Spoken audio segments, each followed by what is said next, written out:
intercostal surface of heart shows part of right atrium, most of right ventricle, part of left ventricle, and a very small part of left atrium. Superior and inferior venaic cavae open in right atrium. Ascending aorta from left ventricle and pulmonary trunk from right ventricle are next to superior vena cava. Base of heart is chiefly formed by left atrium, with 4 pulmonary veins opening into it. These veins from each lung carry oxygenated blood from the lungs into left atrium. Below left atrium, parts of left and right ventricles are seen. Above left atrium, the right and left pulmonary arteries and arc of aorta are visible. To the right side of left atrium is part of right atrium with openings of superior and inferior venaic cavae. All 4 chambers are seen in coronal section of heart.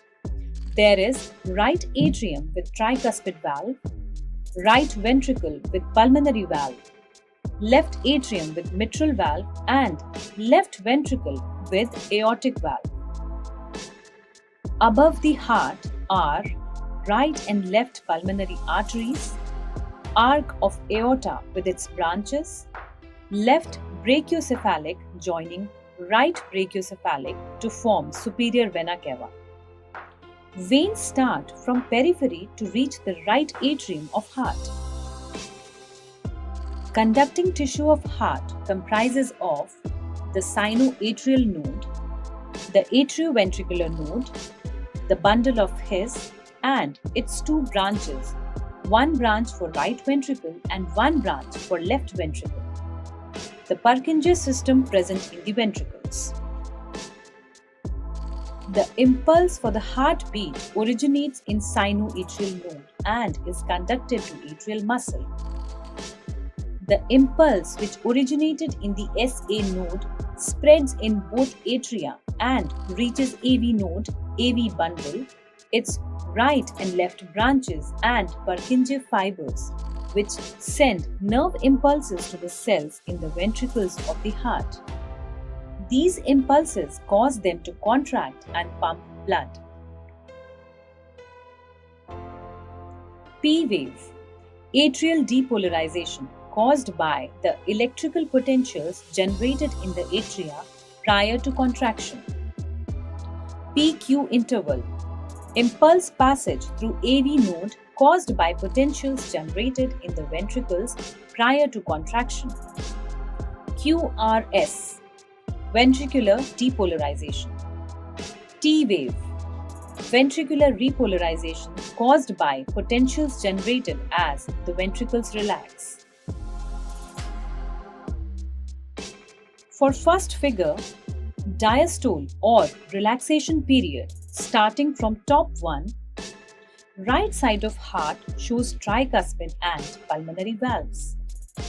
Left half of heart depicts mitral and aortic valves. During this period, all 4 valves remain closed. For second figure, tricuspid and bicuspid valves open at the same time to push blood into respective ventricles. This is done due to difference in pressure. For third figure, both atria contract now to push remaining blood into the ventricles. Now both AV valves close to prevent regurgitation of blood back into the atria, thereby producing first heart sound, lub. It is longer and low-pitched. For fourth figure, the pressure builds up in both the ventricles as all 4 valves are closed. For fifth figure, aortic and pulmonary semilunar valves open to push blood into ascending aorta and pulmonary trunk respectively. Then these valves close to prevent blood coming back into ventricles. This act produces second heart sound, that is dub, which is short and high-pitched.